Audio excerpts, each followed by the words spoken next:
Good morning. Welcome to virtual worship with Community Unitarian Universalist Congregation. I'm Reverend Meredith Garmon, minister of the congregation, coming to you from the Zendo in the parsonage this morning. I'm Tracy Brenneman, Community UU religious educator, coming to you from my home in Westchester County. I'm Adam Kent, CUUC's music director, here at my home in Manhattan. It's a blessing you were born. It matters what you do. Your experience of the divine is true. And you don't have to go it alone. Today is the 9th Sunday of autumn, and the waxing gibbous moon is 8 days shy of full. Thanksgiving Day is nearly here, and the Center for Disease Control pleads that we stay home. We are learning the pandemic meaning of home for the holidays. To all our visitors, welcome. If you're a first-time attendee and comfortable doing so, we invite you to introduce yourself in the chat.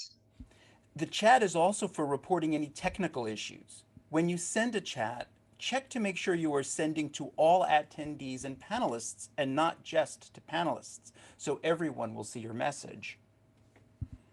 If you are visiting us this morning, you'll find our order of service on our website at CUUCWP.org, along with resources to help keep us connected during this time. If your audio isn't working well, you can listen to the service by calling in by phone. The number is in that order of service on our website. We have a number of ways you can support and care for our community. For November, our Share the Plate funds go to the food pantry. We're able to take your contributions via PayPal for your pledge, the plate share, and the minister's discretionary fund. Find the donate button on our homepage, CUUCWP.org. Thank you for bringing your bright presence this morning. Across the distance and through the screens between us, each of us helps all our lights to shine.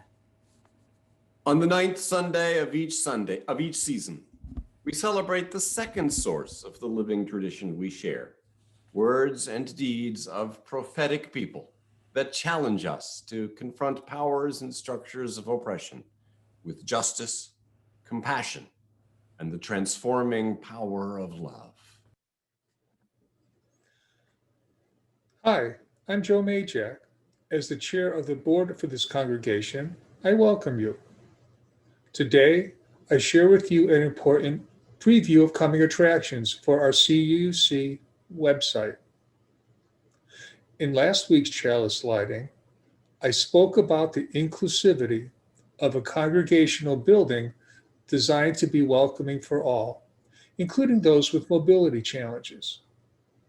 Today, I'd like to talk about another expression of inclusivity, and this time the construction takes place on our website.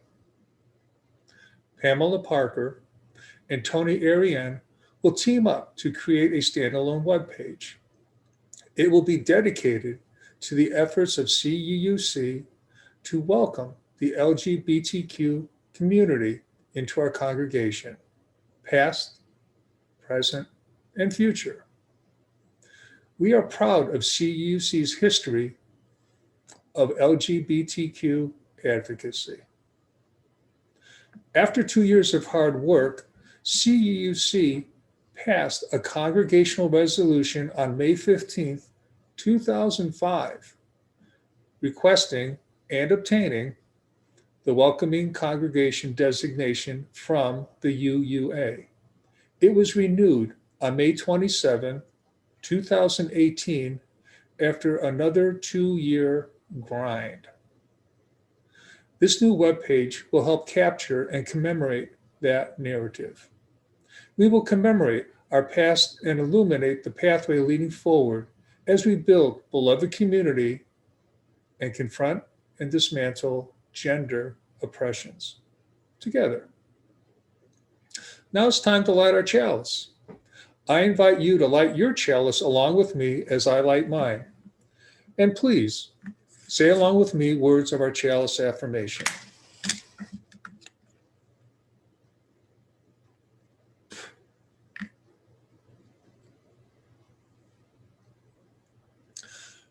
Nothing worth doing is complete in our lifetime. Therefore, we are saved by hope. Nothing true or beautiful or good makes complete sense in any immediate context of history. Therefore, we are saved by faith.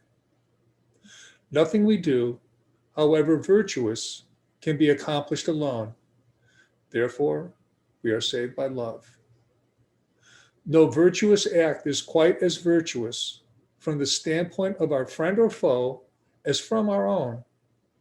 Therefore, we are saved by the final form of love, which is forgiveness.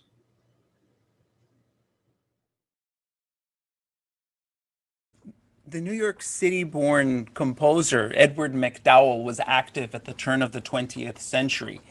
In this piece by him, I'm going to play for you now, AD 1620, MacDowell commemorates the voyage of the Mayflower, and he provides this bit of text at the top of the score, perhaps illuminating his perspective on that journey. He writes, "The yellow setting sun melts the lazy sea to gold and gilds the swaying galleon that towards a land of promise lunges hugely forward."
Words of invocation this morning from Laura Boggle. We gather here to remember this is our home, but not just ours. This land we live on, this water we drink, this air we breathe, these old hills, the wide waters that we call Hudson River and Long Island Sound, the forests that give us their healing green, the springtime flowers, beauty and fragrance, the fruitful orchards and fields, and the stars that show us our place. We remember the ancestors who've lived on this land and shaped it. We remember the mammals, the birds, the reptiles, and other animals that made their home in this land, the ones here now and the ones that used to be here. We remember the Munsee, Lenape, Delaware, and the Mohican, and then 400 years of settler colonialists. We inherit their choices, and we envision a future. Let our hearts remember this is our home, but not just ours. Now let us sing and affirm together the aspiration from We Would Be One.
The mission of Community Unitarian Universalist Congregation is the covenant of this congregation.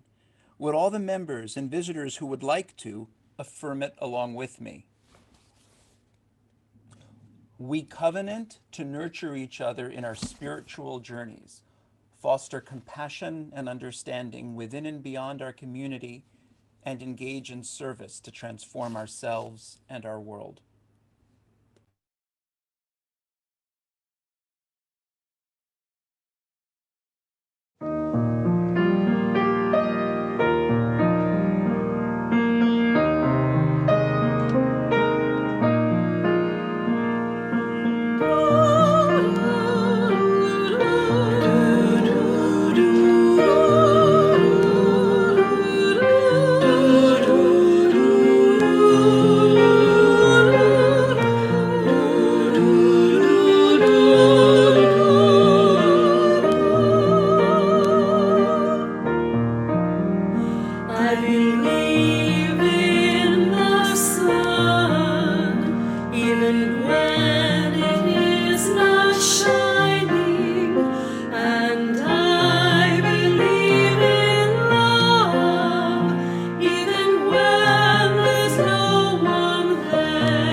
someday be sunshine.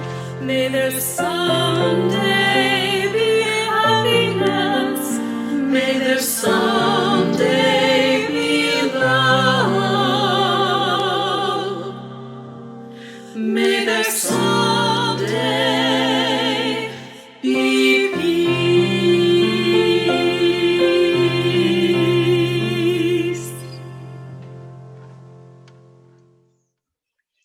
The beautiful artwork shown here by Molly Costello appears with information about Harvest the Power, the work of collective action and faith formation of UU Justice Ministries happening this year. Our Unitarian Universalist faith calls us to live into our values and principles by undoing systems and culture that uphold oppression and by being in accountable relationship with those of targeted groups who are most directly affected. Not only during this time of year, but especially at this time of year, we're reminded that living fully into our faith includes listening to and centering the voices of Indigenous people. UU leaders who authored the Action of Immediate Witness for our 2020 General Assembly note that many of us do not know the history of the land we occupy, nor the Indigenous people who live here, their vision and struggles. In fact, the continuation of our colonial and white supremacy power structures depend on us not knowing.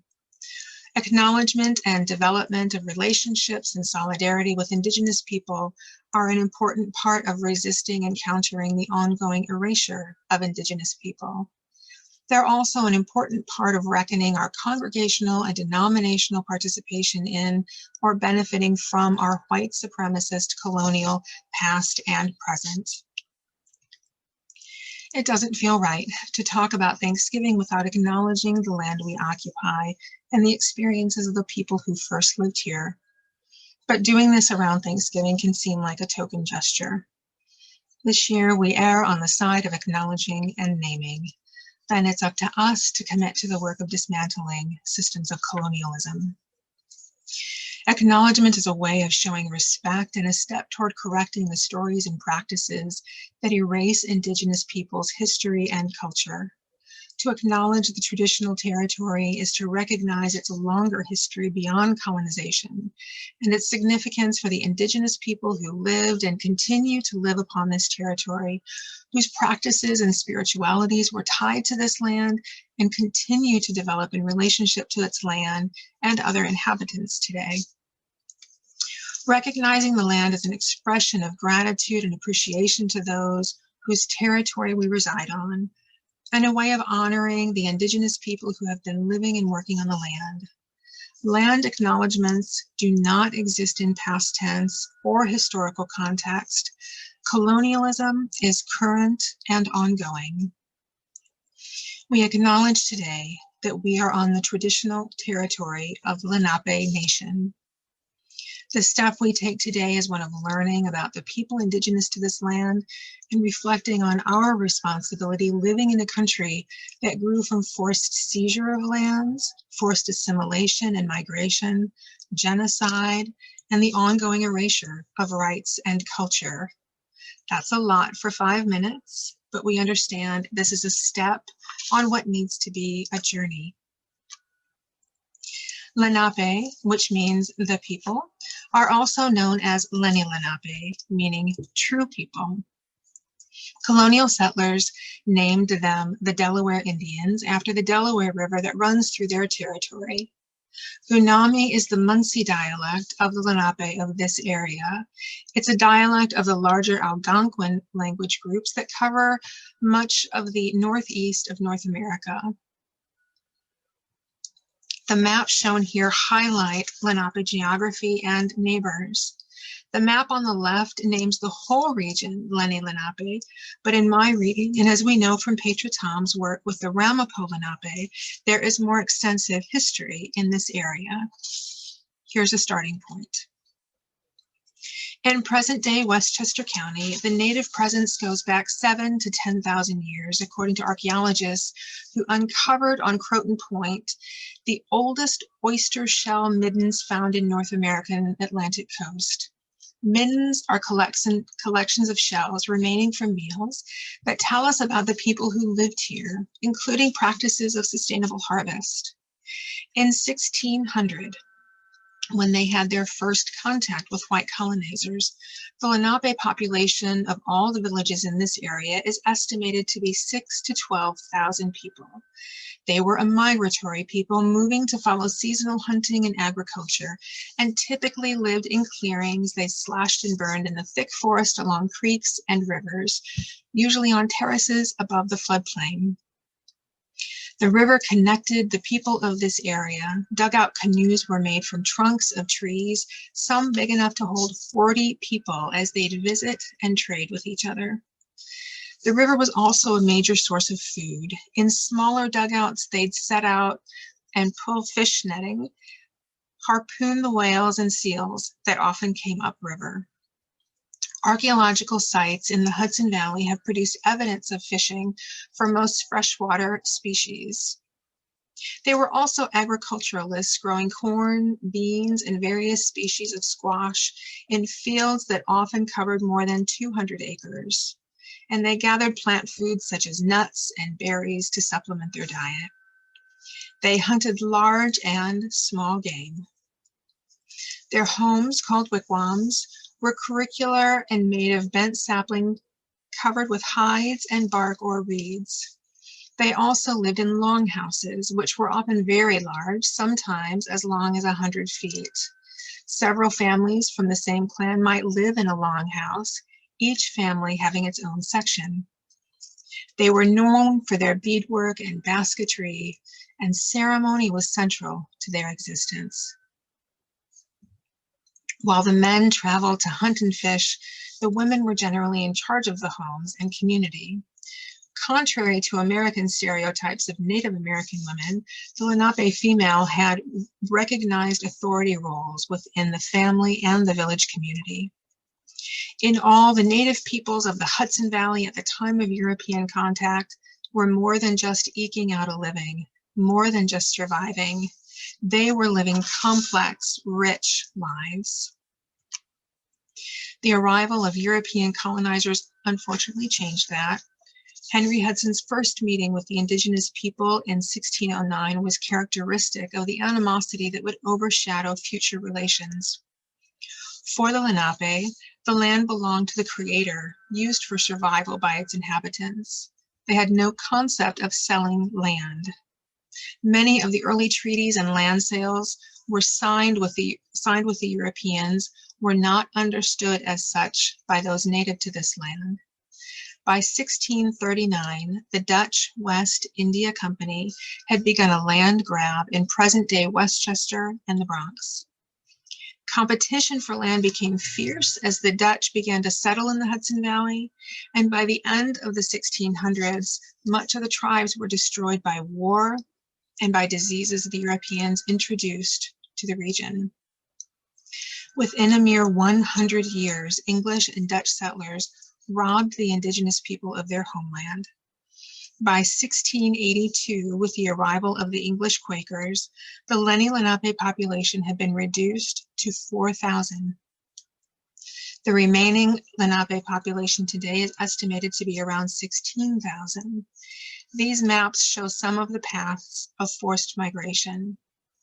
They had to move many times to avoid the ongoing onslaught of the settlers coming from the east, despite being told they could settle over and over. Those of us without Indigenous roots can learn and reflect on the history and current struggles of Indigenous people and think about our role in ongoing colonization or decolonization. We're invited to evolve in the way we think about and relate to the land we occupy and the peoples whose home this land is. Natalie Martinez and Jean Mendoza shared these considerations in their 2020 Sophia Faz Conversation at General Assembly. As with any time those in dominant cultures seek learning and understanding, we must do so with caution about the energy and emotional labor we ask of members of targeted and marginalized groups, without making them responsible for our learning. That is our work to do, to find out about justice and equity issues that Indigenous communities and nations identify, such as murdered and missing women and girls and Two-Spirit people, voter suppression, intergenerational trauma, lack of access to healthcare, food, and safe water in rural Native communities, exacerbated by the COVID-19 epidemic, and assaults on tribal sovereignty by state and federal officials. In our learning, we must keep in mind that for centuries, Native sacred knowledge was demonized and suppressed by non-Natives. So when contemporary non-Natives use such knowledge and related practices in decontextualized ways, it's often problematic, no matter how well-intentioned. The charge to us is to consider that a question for UU communities may not focus on what we can learn and teach about Indigenous spiritualities, but rather, how do we teach and learn ways to deal with living in a country that has sought to erase or destroy Indigenous sacred knowledge and practices, along with Indigenous lives. And we must do this work in accountable relationship with Indigenous communities. Often at this time of year, family and friends would be planning time together. As we know, this year is different, and many of us are not gathering in person. What is not different is that we're at varying points in our journey of understanding, and that can make conversations about justice issues difficult. The organizations Showing Up for Racial Justice offers this placemat as a resource for conversations with family and friends. We will share this and other resources in our newsletter this week. In a 2018 presentation to UU religious educators, Julica Germán de la Fuente reminds us that we each need to start where we are and take the next step that is ours to take. She drew a circle and then delineated a small area that looked like a cutting of a single slice of cake. That small area represents what we know we know. The remainder of the circle outside that slice represents what we don't know we don't know. This week, I invite you to take a step across into the area of what you don't know you don't know. Seek out Indigenous perspectives and sit with what they need us to know about the holiday we call Thanksgiving. Continue learning about our local Indigenous history and whose land we occupy. Allow this to expand what you know. Share it with me to correct and expand what I currently think I know. Then, in conversation with family and friends, remember that we need to make room for each person to take their next step. As Julica taught, if we push them too far to the other side of the circle, we shut down communication and learning. Educate yourself, encourage others to step across their line of understanding, offer resources so yours is not the only voice. Advance the work of justice while remembering we are all on a journey. Hello, I'm Tara James. I'd like to recite the 8th principle and then describe one key word or phrase. We, the members of the Community Unitarian Universalist Congregation, covenant to affirm and promote, journeying towards spiritual wholeness by working to build a diverse, multicultural, beloved community, by our actions that accountably dismantle racism and other oppressions in ourselves and our institutions. Today's key phrase is spiritual wholeness. The 8th principle is really just the beginning of action, rather than the ultimate goal. Many people of color have been attracted by the values and potential of UUism, but their souls have been repeatedly wounded by its whiteness. Let's make our actions match our values. Let's be a UU movement that feeds them. That would be spiritual wholeness. Let us have a time of prayer. Dear Spirit of life and source of its meaning, our thoughts and our hearts, our prayers go out to the trans community. Friday, November 20th was the annual Transgender Day of Remembrance. For trans people worldwide, the last year was one of the deadliest on record. Reported murders of trans people this year are up 6% over 2019. 97% of those murdered were trans women or trans feminine people. 62% were sex workers.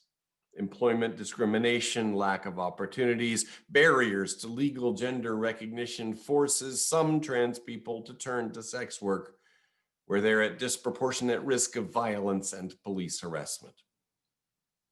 As a joint statement from 25 organizations, including the International Lesbian, Gay, Bisexual, Trans, and Intersex Association said, violence towards one of us is violence towards all of us.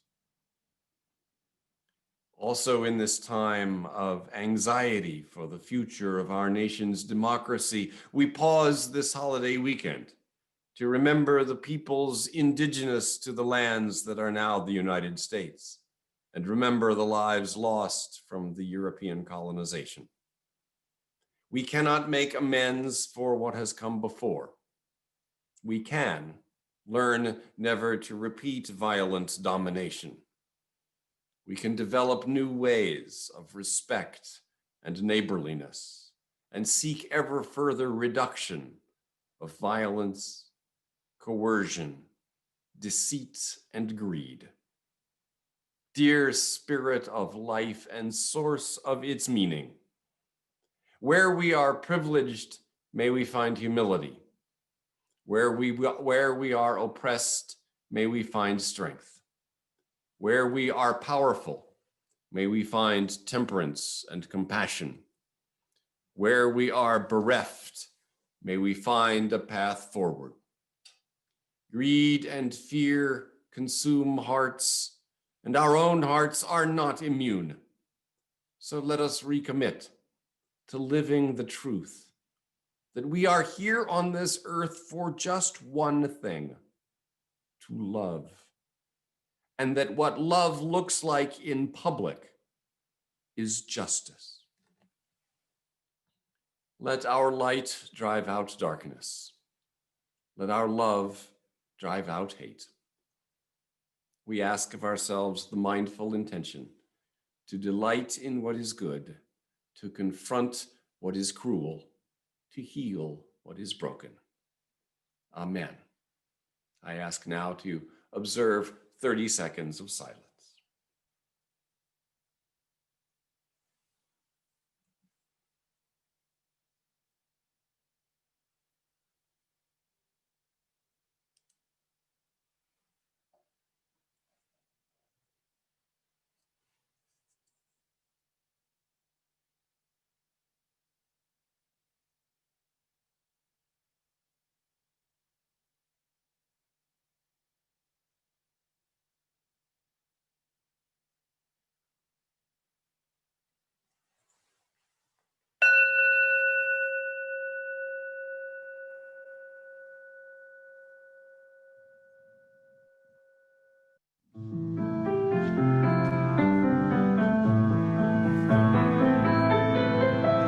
Calling on you, hungry hearts, everywhere through endless time. You who wander, you who thirst, I offer you this heart of mine. Calling on you, hungry spirits, all the lost and the left behind. All I can, I'll share with you, your joy and your sorrow, I make it mine.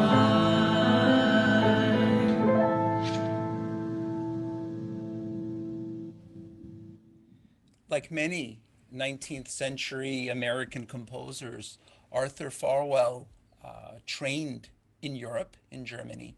But when he returned to the United States, he was determined to investigate indigenous music.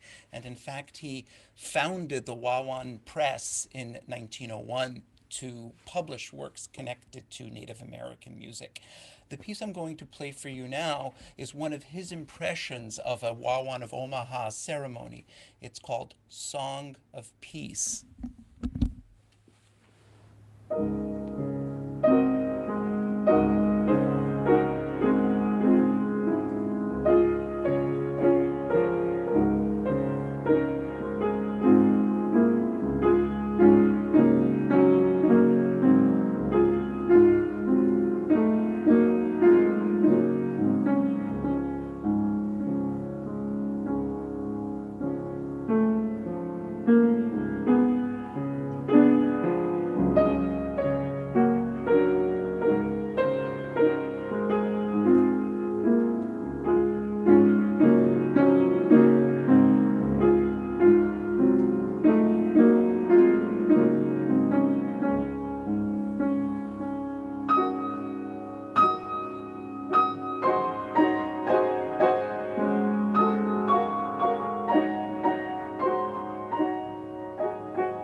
which the ages have wrought, for life that enfolds us and helps and heals and holds us and leads beyond the goals which our forebears once sought.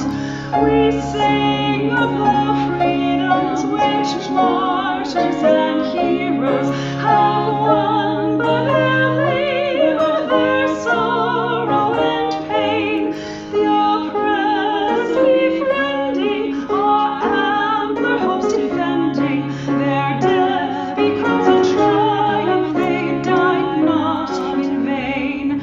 We sing of the prophets, the teachers, the dreamers, designers, creators, the workers and seers, our own lives expanding, our gratitude commanding, their deeds have made immortal their days and their years. We sing of community now in the making, in every far continent, region, and land, with those of all races, all times and names and places. We pledge ourselves in covenant firmly to stand. A little over a year ago, in 2019, August, the New York Times launched the 1619 Project. The Times set out to commemorate the 400th anniversary of the beginning of American slavery by African peoples by reframing the U.S. history by placing the consequences of slavery and the contributions of Black Americans at the very center of the United States national narrative. A year later, a different 400th anniversary, the 1620 landing of the Mayflower at Plymouth Rock, with 102 separatist Pilgrims, Puritans aboard. They thought of themselves as civilized and the native inhabitants as savages. Before long, they would begin, or rather continue, exterminating those savages. Much of that had already been done by them, for them, by a pandemic unleashed on the area by 1616, brought by European traders. In the 4 years before the Mayflower arrived, the disease had killed up to 2/3 of the Wampanoag. In fact, the people we now call the Pilgrims settled in what had been a Wampanoag village, but recently abandoned because so many Wampanoag had died from the European pandemic. The next spring, the Pilgrims met Tisquantum, also known as Squanto. He showed them how to plant corn, fish, and to gather berries and nuts. The crop seeds the colonists had brought with them failed, so without Tisquantum's help, there probably wouldn't have been a harvest to celebrate that fall. The harvest celebration in 1621, late September or early October, was a 3-day festival that included drinking, gambling, athletic games, including target shooting with English muskets, a not so subtle way to warn the indigenous peoples that these colonists could shoot them. The colonists did not call this event Thanksgiving. For them, Thanksgiving was a day of fasting, and this was a feast, the opposite of their Thanksgiving observance. Massasoit, the Wampanoag Sachem, or leader, and 90 warriors made their way to the settlement in response to the sounds of gunfire. They thought the colonists were under attack, so they came prepared for battle to help defend the colonists. The Wampanoag were probably not invited, and the settlers were probably rather nervous having them around. Everything we know about that 1621 event came from a description in one letter by colonist Edward Winslow. That letter was lost for 200 years. In 1841, Boston publisher Alexander Young printed up the brief account from the rediscovered letter, and he dubbed the episode "The First Thanksgiving." And while Americans, and white Americans, craving a romanticized story of their past, latched onto it, generations of Americans, whatever their ethnicity, grew up believing a highly misleading story of Pilgrim and Native peace and friendship, and equating that story with Thanksgiving Day in November. Now that we know better, what do? As Thanksgiving Day approaches this year, let's ask, how should the story be told? In particular, what do Indigenous voices today suggest? Perhaps they should be the ones to answer the question of how the Thanksgiving story should be told. One such Indigenous voice, Larissa Fasthorse, a Sikangu Lakota playwright, has thought a lot about the ways that predominantly white America has presented their Thanksgiving play. She's well aware of the problems with the standard elementary school Thanksgiving play so many of us grew up with. And she's also noticed that white people aiming to be woke and to be allies have often been, in their own way, as clueless as previous generations of white people. So Fasthorse set out to share her perspective by writing a play depicting 4 white Americans struggling to come up with a Thanksgiving play. They want to correct the smug deceit of the traditional Thanksgiving play, but they keep stumbling into pitfalls of their own. And what you'll see today is an adaptation of parts of Fasthorse's play with Betsy Walkup as Terry, Steve Miller as Sam, Rhonda Miller as Riley, and I play Sydney. Fasthorse's script lets us know that when it comes to European culture gratefully celebrating a harvest, there's really no reason to need to appropriate Indigenous people into the story at all. There is, for instance, an ancient British pagan harvest home festival going back 4,000 years. The need to have Indigenous people represented when telling their story also comes up, and we see that majority culture is often half-hearted about ensuring that that happens. Let's take a look at part 1.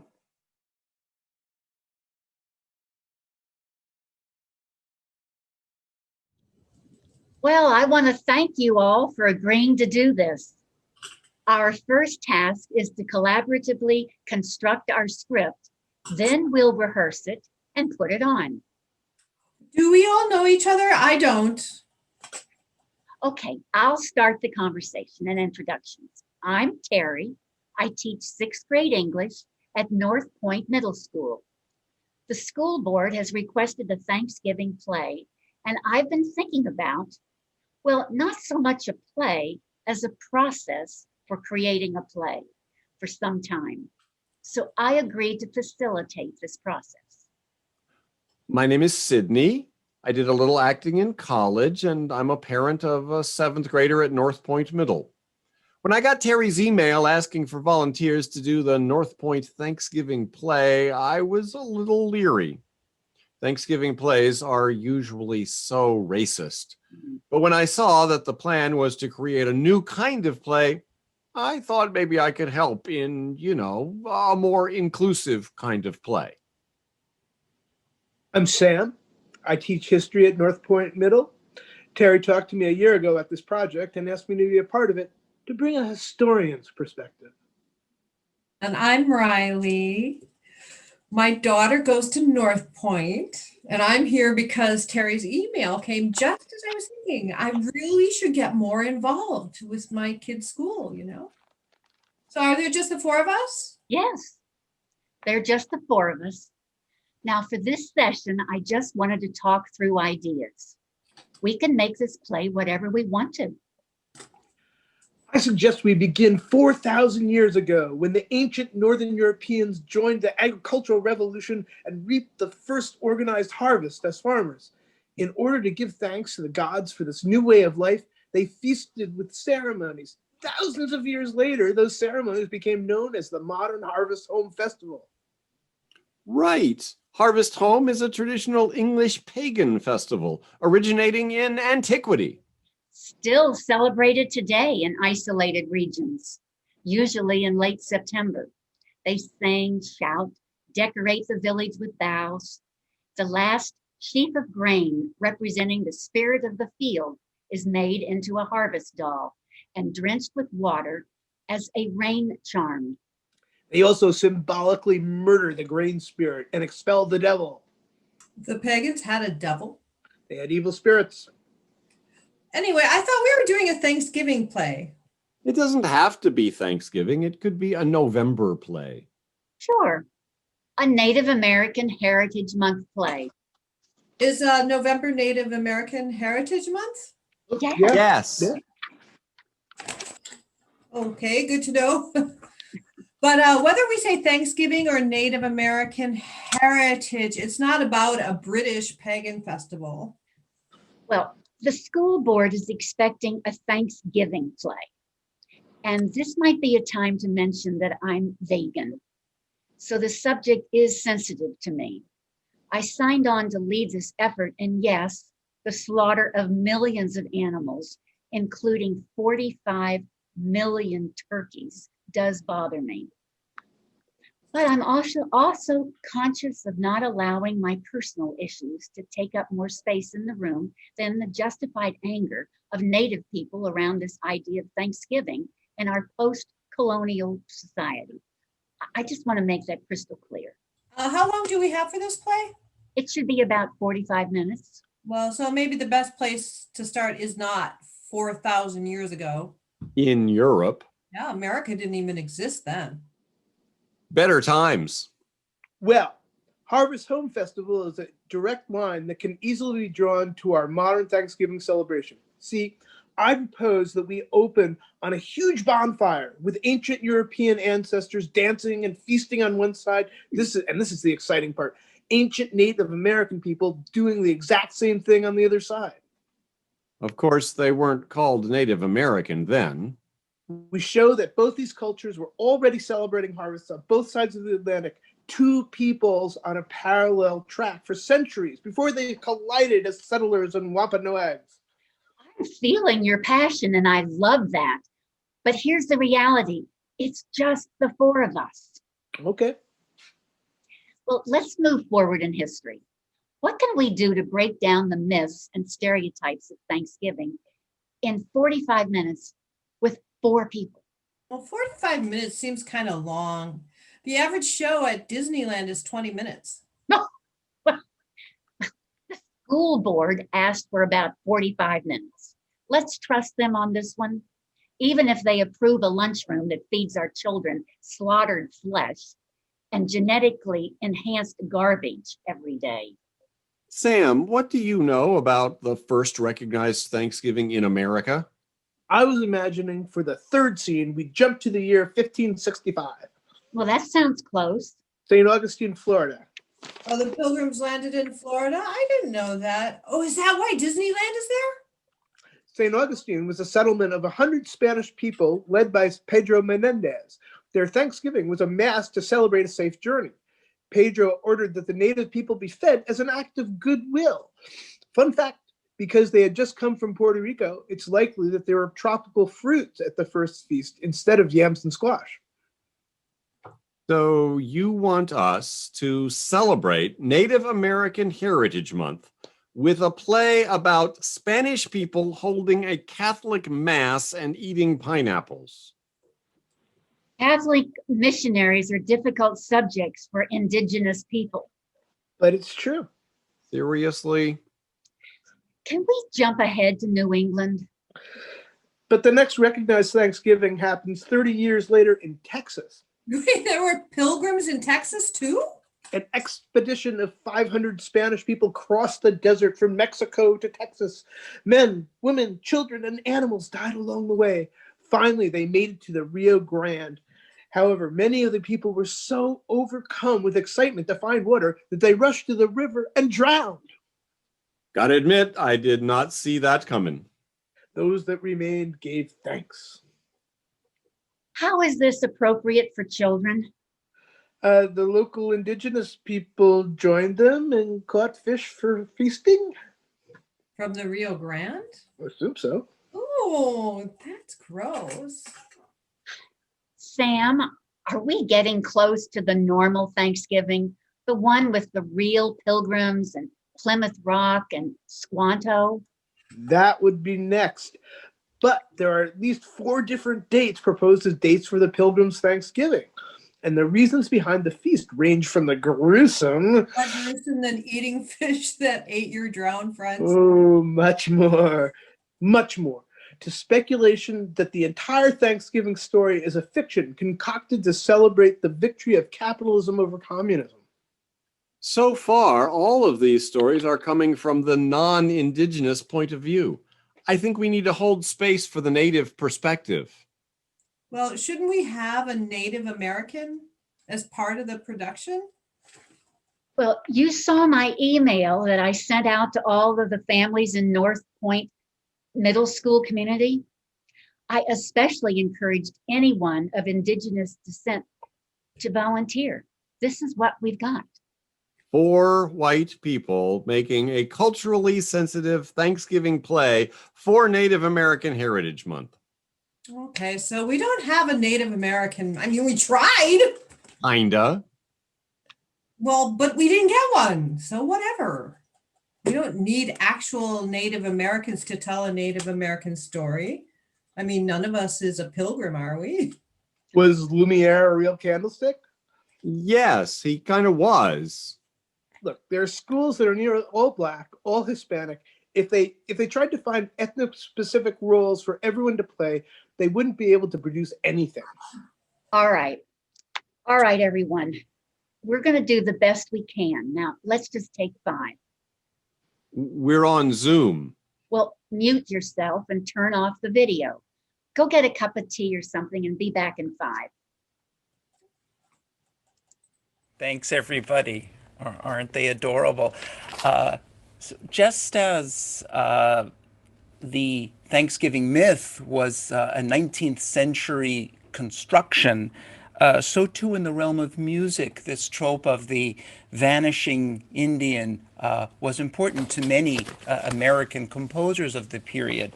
The piece I'm going to play for you now by Edward MacDowell is a good illustration of what some musicologists refer to as Indianism. It's called Indian Idol, and MacDowell prefaces it with this bit of verse. Alone by the wayward flame, she weaves broad wampum skeins, while afar through the summer night sigh the wooing flute's soft strains.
I do appreciate Larissa Fasthorse's humor. Her play is funny, and by helping us laugh at ourselves, hope becomes a possibility. As this month's issue of On the Journey quotes Charles Bukowski, noting, hope is a touch of graceful humor, no matter what's occurring. The ability to laugh, the ability to see the ridiculous, the ability not to tense up too much when things become impossible, just to face them anyhow.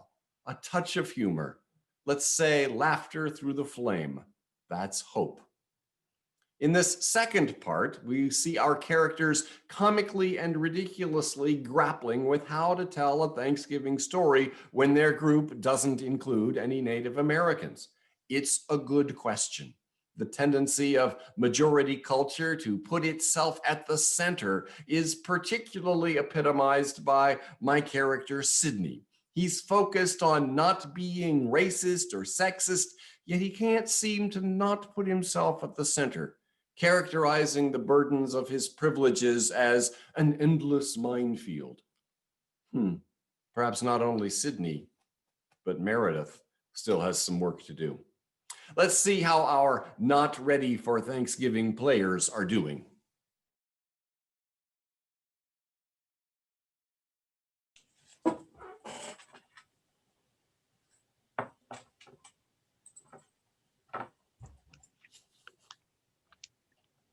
Okay, we're back, people. Now, after some thinking, I decided that we cannot use non-American people to play Native American characters. Sam, you're muted. So there won't be any Native Americans in a Thanksgiving play for Native American Month? It's the right thing to do. Now, I know this is a challenge, but we are the future of theater and education. What I'd like to do now is to jump into some improv.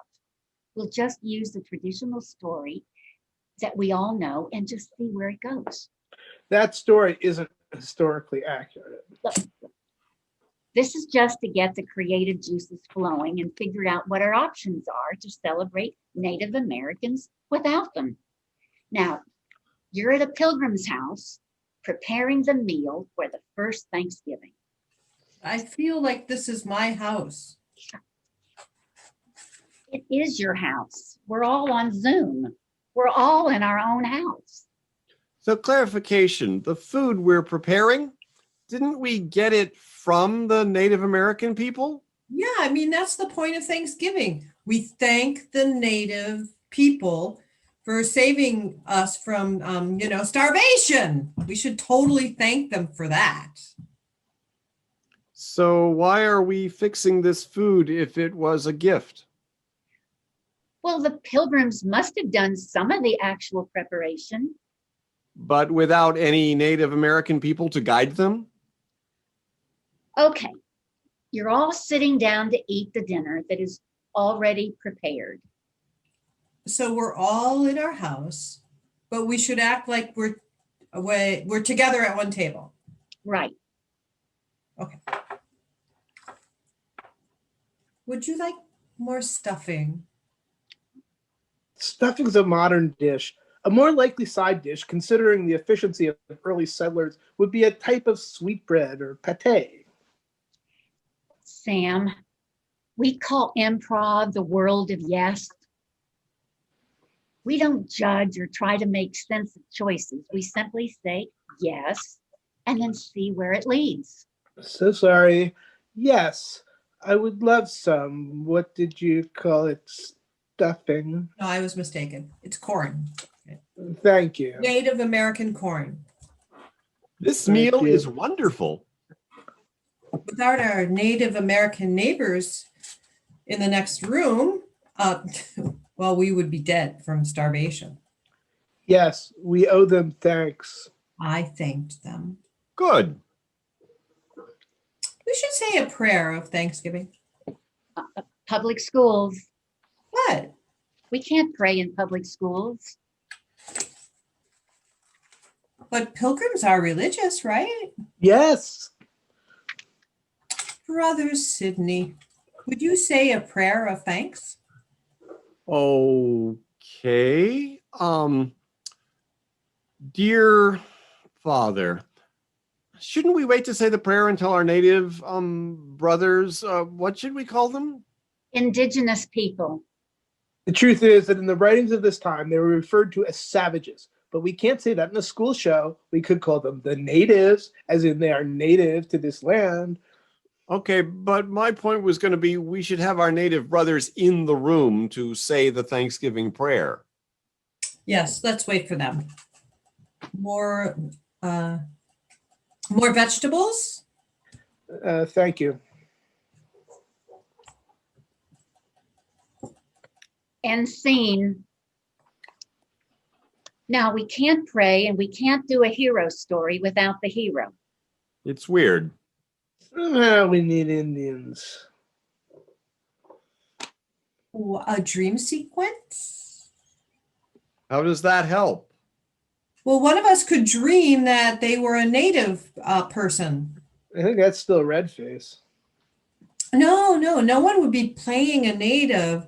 They would be playing a pilgrim dreaming of a native. It's totally different. I guess. I mean, technically it would still be red face, but if we're not hiding that it's red face, then it's meta. So I think it's okay. Why are you the one that gets to decide that? As an enlightened white ally, I've put a lot of thought into these things. Like every day of my life, I can't escape my whiteness. Well, I can decide things too. Yeah, but I'm white and male and cisgendered and straight. It's an endless minefield. I'm straight too. Funnily, I'm Italian, which used to be considered ethnic, but now I'm white. Whoa. So this whole thing must be bringing up a lot of sensitivity issues for you, for being one of Christopher Columbus's bros. I'm not related to Columbus. But you have the awareness that your people started the slavery and genocide of millions. That's not all Columbus did. You're balancing karma. We uplift the celebration of Native American Heritage Month, and Columbus Day inches a little closer to oblivion. Well, Columbus Day is actually a celebration of the contributions of Italians to many of the world's great... Then why not Mussolini Day? Or Focus, people. The new idea on the table is that one of us dreams that they are Native American, thus allowing a Native point of view in the police. we're going to need a conflict. That'll hold the children's attention. Did you know things weren't so chill between the Pilgrims and Indians? I mean, obviously the Pilgrims were land stealers like Columbus, but they were totally in the middle of some very specific battles. We can have the battles with the natives in the dream. Or we can all be Pilgrims preparing for battle. War is intense. Kids dig that. We're celebrating violence. Well, maybe my character is conflicted about fighting the Indians. I could say, "Good wife, I'm so conflicted about the impending war." All right, a new plan. We're going to divide and conquer. Sorry. Raleigh and I will go to a breakout room to work on the dream idea, and Sydney and Sam will work on the battle idea. Wait, isn't it inappropriate for us to split along gender lines? Well, but is it more inappropriate for us to intentionally not split along gender lines? I don't know. Well, the impetus was creative interest. So I think it's okay. But two men doing the war stuff? Isn't that playing into gender assumptions that we want to disrupt? But it's the period. So we're being historically accurate. Right. Yes. Sorry. Okay. So thanks for always being so conscious. So I'm putting us into breakout rooms. We'll come back in 20 minutes and see what we have.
current coronavirus pandemic will pass. Even if the vaccine we've been hearing about isn't as great as it seems to be, and even if it takes a lot longer than expected to be widely available, someday the pandemic will pass and theaters will open again. And when they do, if you have a chance to see the Thanksgiving play by Lakota playwright Larissa Fasthorse, I hope you will take the chance.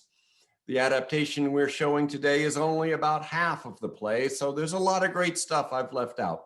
Ultimately, there's no such thing as unfiltered voices because the very process of understanding is a filtering through your own meaning filters. The only thing to be done about this fact is expose ourselves to so much of an alternative voice that it gradually begins to shift our filters. So if you can, you'll want to see the whole play on a real set with professional actors, The Thanksgiving Play by Larissa Fasthorse. There's a principle of justice, nothing about us without us. In the past, on the Sunday before Thanksgiving, CUUC has had guest speakers who were Indigenous. We've also had Indigenous speakers on other Sundays and will again. There's really no reason for it to be particularly on the Sunday before Thanksgiving. In her own way, Larissa Fasthorse is illustrating the principle, nothing about us without us. With wit and humor, she's showing us that there's no way to simply correct the traditional Thanksgiving story about Native Americans and Pilgrims. Our characters have an awareness that the erasure of Indigenous people is problematic, but they can't help themselves from putting themselves at the center. Finally, though, they discover that the only way to tell the Thanksgiving story is not to tell it. Only when they happen to find themselves at the margins, by accident, literally at the margins of the stage, or in this adaptation, at the margins of their Zoom boxes, do they notice that getting themselves out of the way, decentering whiteness, is really their only task. Once that's done, the job is finished. Once that's done, we can move on. Gratitude for the bounty of our harvest is a wonderful thing to celebrate. But majority culture doesn't need to misappropriate the absent presences and the present absences of minority cultures in order to do that. Here's part 3.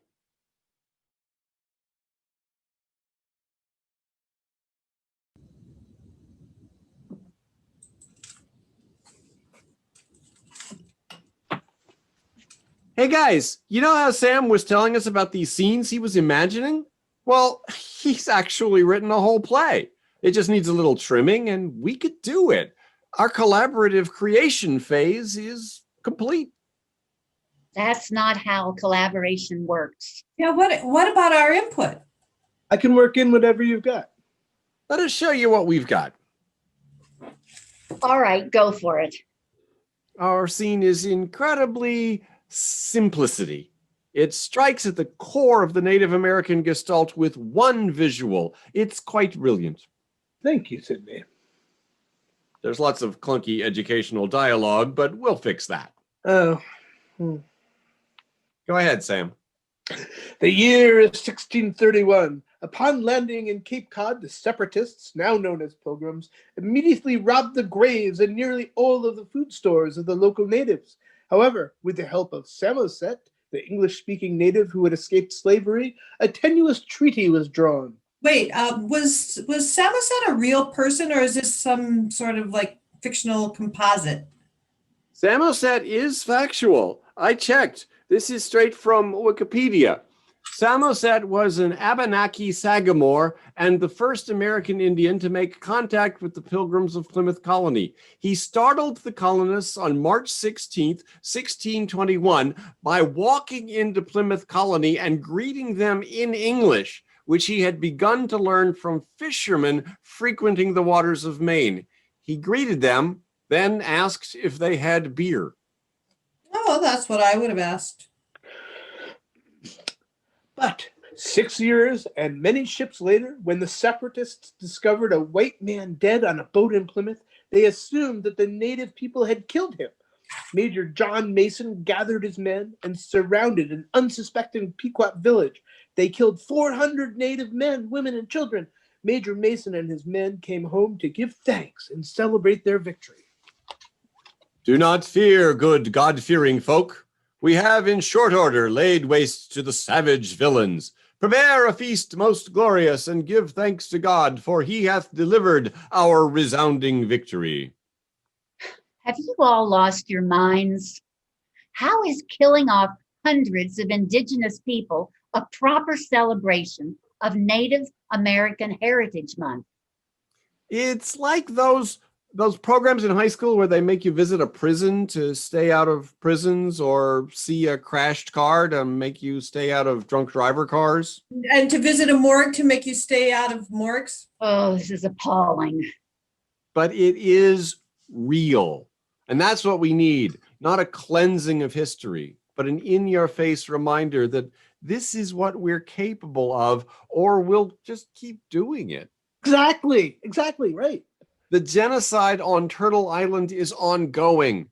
If we white people don't admit the horrors of what we did and are still doing, it won't stop. But it has stopped, hasn't it? Indigenous people in Plymouth, Massachusetts area took to observing the fourth Thursday in November as a national day of mourning, including a march at noon. One year, police attempted to disband the march with tear gas and violent arrests. 25 people were arrested, many injured. Medical attention was not immediately provided to those under arrest. What year would you guess that was? 1800s.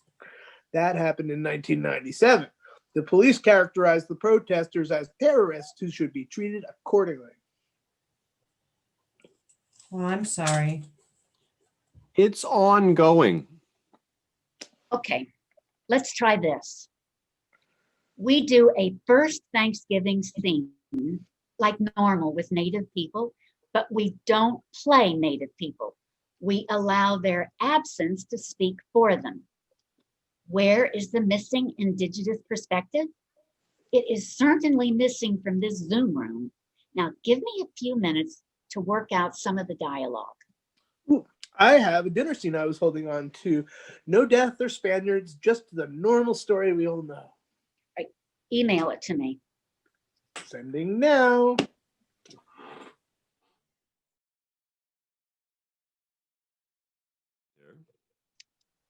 Okay, I did some quick tweets on Sam's script, and now you all should have it in your email.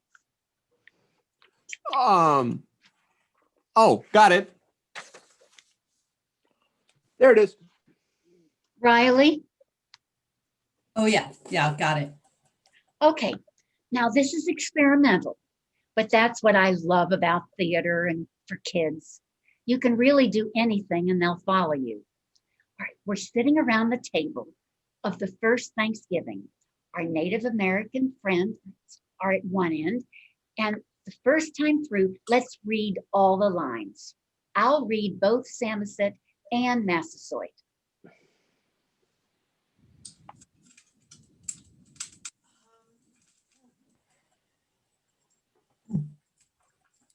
Good native king and good interpreter, welcome on this day of the good Lord's feast of Thanksgiving.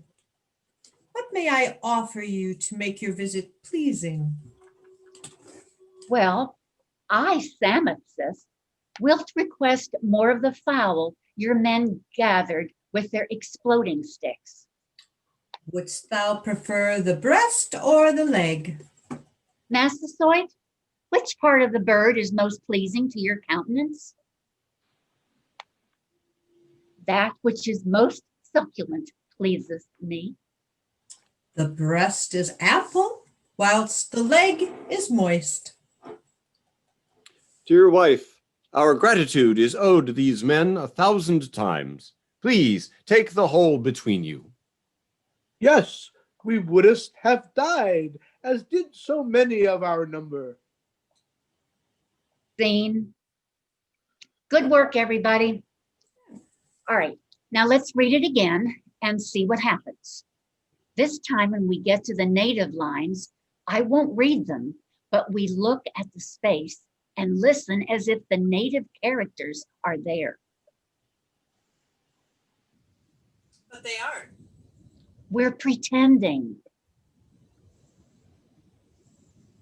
Okay, I can do that. Good native king and good interpreter, welcome on this day of the good Lord's feast of Thanksgiving. What may I offer you to make your visit pleasing? Which thou prefer, the breast or the leg? The leg is ample, whilst the leg is moist. Hold up. I think we're going to get a lot of giggles with that line. Juvenile humor aside, I think it really worked. Notice how in the moments of silence, we were all totally focused. It was effective. I felt an impact. But can we do a whole play like that? It represents our contemporary situation, erased presence. I don't think the erased presence works as well as the lines I wrote. I have to agree. By silencing the native voices, we've made them too strong. Silence is so powerful on stage, even if the stage is a Zoom screen. Our characters can't compete with that.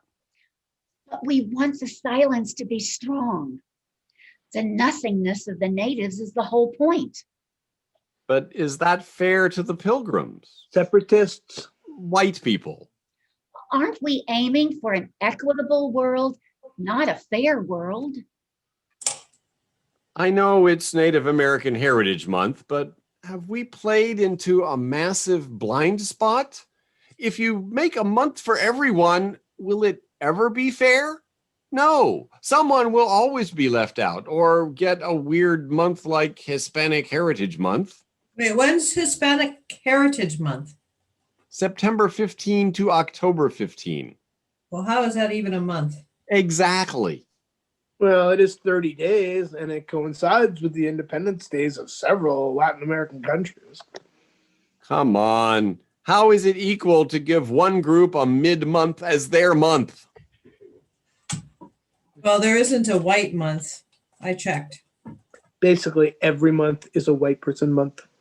But once whites are minority again, will we get an official month? And will that make things right? No. The point is this whole project is inherently inequitable.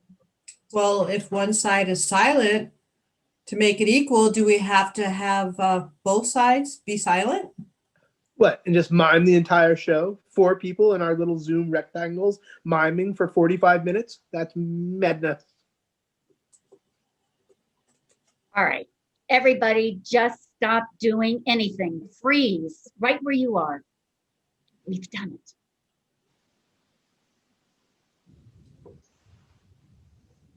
This?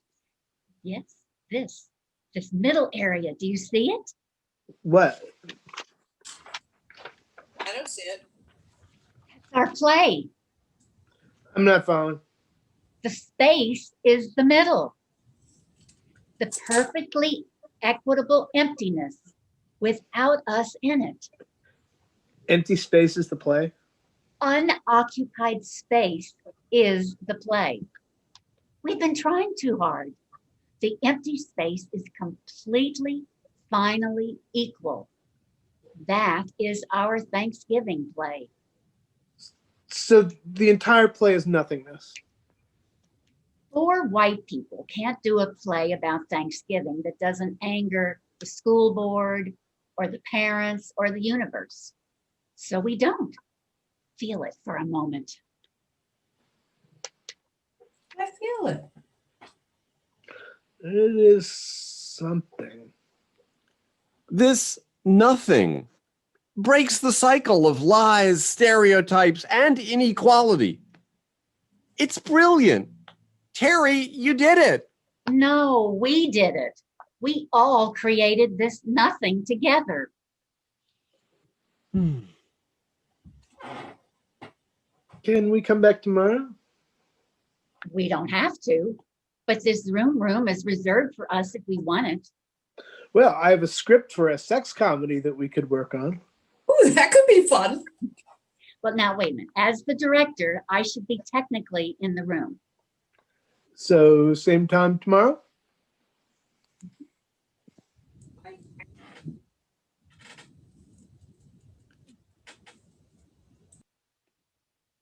Oh, wow. This piece, the nothing. It's taught me that we need to do more of that.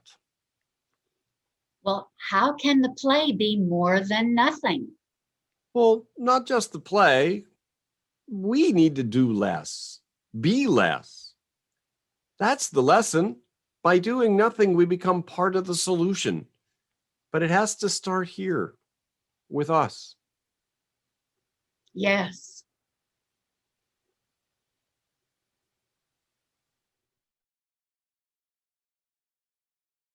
But there's something we can do right now. Will you please join us in singing our closing hymn, number 68, Come Ye Thankful People.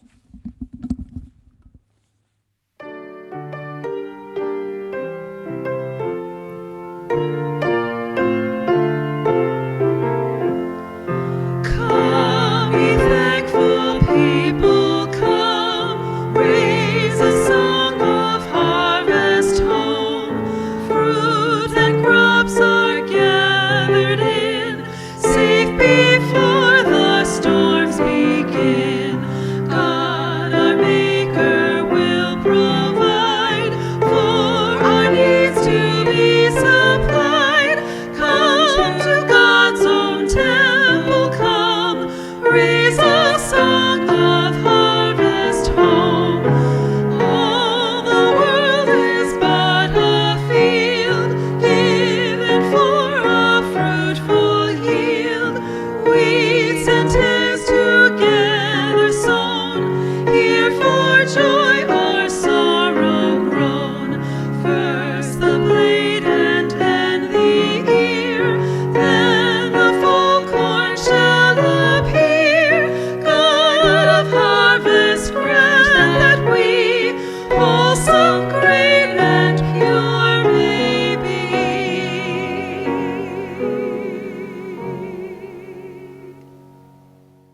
Please say with me these words as we extinguish our chalices. The prophet's challenge to confront harm, to respond with justice, compassion, and the transforming power of love. This is now our resolve.